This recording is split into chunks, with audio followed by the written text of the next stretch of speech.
Yo, what's up guys, it's Lost here. Welcome back to another video. In this video, I'm going to be discussing something I think a lot of people talk about, but I think I want to do a different approach than other people do. And this is the three biggest issues I have with MultiVersus. Now I'm going to do a quick little, thing at the beginning. And I'm going to start this by saying that I'm going to exclude stuff like netcode and ranked, just two things that have been suggested endlessly by YouTubers that I feel like have been beaten down to the absolute pulp. So I really do want to mention three gameplay, related issues that I really think should be addressed, after the whole server thing gets fixed. And I think people are going to start taking notice of as soon as the servers get fixed. I just feel like it's really important to acknowledge the fact that despite the fact I think this is going to be one of the best games of the decade, I still think that there's a lot of issues with MultiVersus that need to be addressed that honestly I think within a year will probably be solved. But I really do hope that there's a dev out there that watches this video and kind of understands where I'm coming from, and also just, wants to see the game succeed, because all of the devs seem to be extremely passionate about this game. Anybody who's specifically hating on any of the devs for not doing good work or being bad at balancing or fucking whatever people like to say about this game nowadays, you're just wrong, because the game really is filled with passionate devs that really care about their game. But whenever you have something you care about, you got to be able to criticize it, and you have to be able to weigh the pros and cons of it. My first issue fundamentally with MultiVersus is I absolutely hate how badly kill confirms are designed into this game. I know this game is very reliant on off-stage kills. I know that they want you to go for spikes. I know they want you to go for off-stage forward airs or projectiles or whatever to kill people. But people who like to play more traditionally on stage are very punished in this game. There should definitely be a lot more moves that are more read-based and actually kill. For example, let's take an examination at the last few characters that have been released. First of all, we have Stripe. Now, he has an amazing potential with gun. He has some pretty good kill confirms in the form of Dair and Skateboard, and even the stereo if you want to confirm that way. But there's no real charged moves you can use that are genuine kill confirms or kill options you can throw out. Like, I find myself getting really bored killing with Dair in this game because it's one of the most common trends, and Stripe's another character that follows it. His kill confirms are designed in a way that are very unintuitive, and whenever you're not killing early with this character, your damage that you're piling on does feel very unrewarding. Ultimately, though, that's the only design flaw with the character, and I notice it ultimately usually is the only design flaw with characters that are released. Now, Rick, the other most recent character, has the exact opposite problem. He kills too early, kills too easily, when characters like Stripe are doing double the damage and kill barely with a fully charged forward air at 150. You know what I mean? So I feel like there's a big divide between kill power, and I think it's cool for a heavy killing like 20 or 30% earlier than a light character. That's fine. There's a big issue that comes from every single character only being able to kill with down air as an actual confirm. Like, there's no fully charged, ground moves that are like, have decent frame data and can kill pretty early. I don't think there needs to be smash moves like in Smash Bros. I think there just needs to be moves that genuinely just kill. Like, for example, why is there no moves kind of like Cloud back air from Smash Ultimate that, aren't really used that much in neutral, but are great tools for edge guarding and finding kills? There's no real moves like that. And I feel like there's a lot of issues where the main times you want to go for a kill in several different characters' designs is literally just going for a down air at high percents because it's the safest way.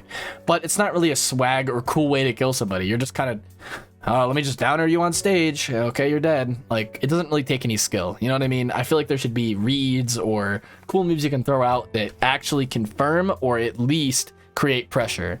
And I want those more in the form of aerials in this game. Slower aerials that are a lot easier to kill with. I mean, look at characters, for example, like Morty. I really wish Morty had more built-in kill confirms, but his down air is pretty much his main way to kill, and that's another kind of boring trend. We all know that down airs are extremely overpowered in this game. Most characters are a combo tool and also a kill confirm. But why do we have to see these be also kill confirms? I don't understand why they can't just design a certain grounded move that not only is, efficient and is easy to throw out, but also kills at a decent percent. My second fundamental issue is there's actually so many characters that do not have punish windows. I understand there's fast-paced characters in this game, and I want that to be a thing, and I want it to be rewarding. Speaking of kill confirms on new characters, characters like Stripe definitely need more Endlag, and other characters like that. Don't get me wrong, Wonder Woman, Batman, Stripe, etc. are all fun characters to play, but feel terrible to play against because there's very little punish windows, and since you can dodge out of a lot of their attacks so early, I find myself not really feeling like there's proper punish windows for people throwing out moves. Spamming options does kind of get very rewarded in this game against most matchups, and I find that that's a lot of what fast-paced players do. Characters like Finn, Batman, Wonder Woman, Shaggy, Stripe, etc. all have these type of qualities. Overall, I do like how fast the game is, but there does need to be a little bit of slowdown in actual genuine punish windows, and I think moves that come out like frame 2, frame 1, or at least what it feels like, are definitely not something that are rewarding to play against in this game. My third issue, and I know this is going to be a very opinion-based issue, and as much as I respect the Gremlins movie, the reps in this game have really got to get some work. I love Rick and Morty, and I think LeBron was a cool addition, but just looking on the outlook of overall future characters, if you really think about it, what is up with the choices here? Let's examine Looney Tunes, right? Looney Tunes is pretty much known for their main two characters, Daffy and Bugs. Those are pretty much the main two characters that everybody considers to be either their favorites or at least take up most of the screen time. So of course Bugs is in this game because he's pretty much the mascot of that. But instead they add Bugs and Taz, which Taz is like not even in most people's top 5. I mean, me personally, he's my 4th or 5th favorite from Looney Tunes. But I don't understand why he was added over someone like Daffy or other fan favorites that I'll put on screen. Like, I don't understand why that's coming first in terms of priority. Other examples. How come whenever you own Cartoon Network, you're not adding more Cartoon Network reps? Let's be honest. Most people that are playing this game are probably in the younger age range. So I think it'd be much cooler to add more, add more fan service by adding characters like Mordecai and Rigby and Gumball and etc. Why are these reps being swept under the rug, and why have we not seen any of their rumors of them coming out? Of course, I spoiled myself with the data mined characters, but I do feel like overall, these data mined characters have kind of given me a disappointment. I'm not gonna lie. When you're given such a massive world like Warner Brothers, it's totally valid to pick certain characters over others. But whenever your rep size is under 25, you really don't have any choice to be picking more niche picks unless you really want to make your game that way. As much as people were excited about Gremlins, I know people would want regular show, Gumball, or even a more popular Looney Tunes or DC rep to come to the game. Don't get me wrong, I'm very happy with the choices Rick and Morty, and I can definitely settle with a character like LeBron James being added to the game, and I think it ultimately was a good addition.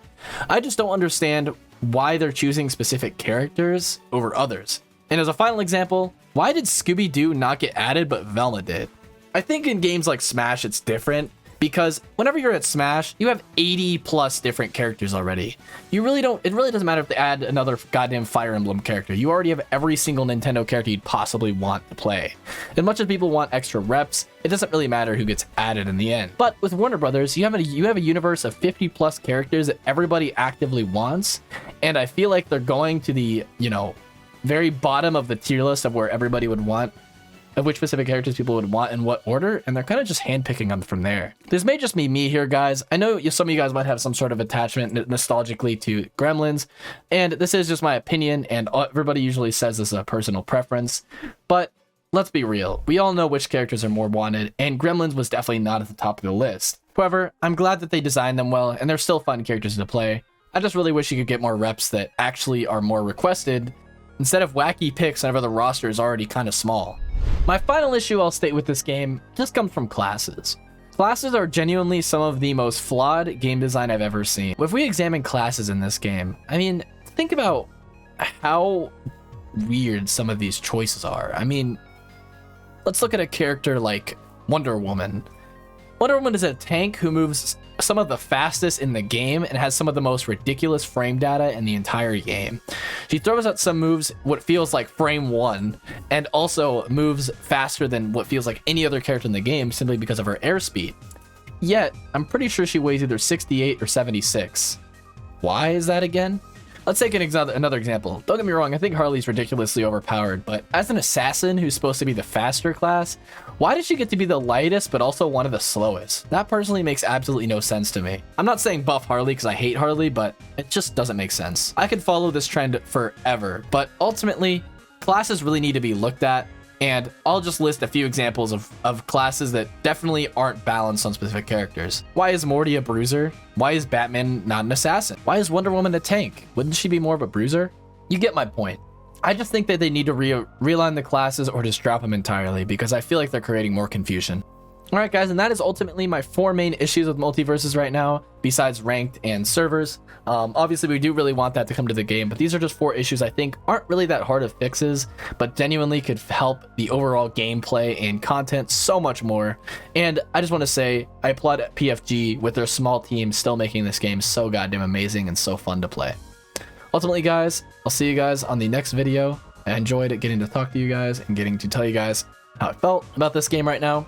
More positive videos coming soon. Peace out.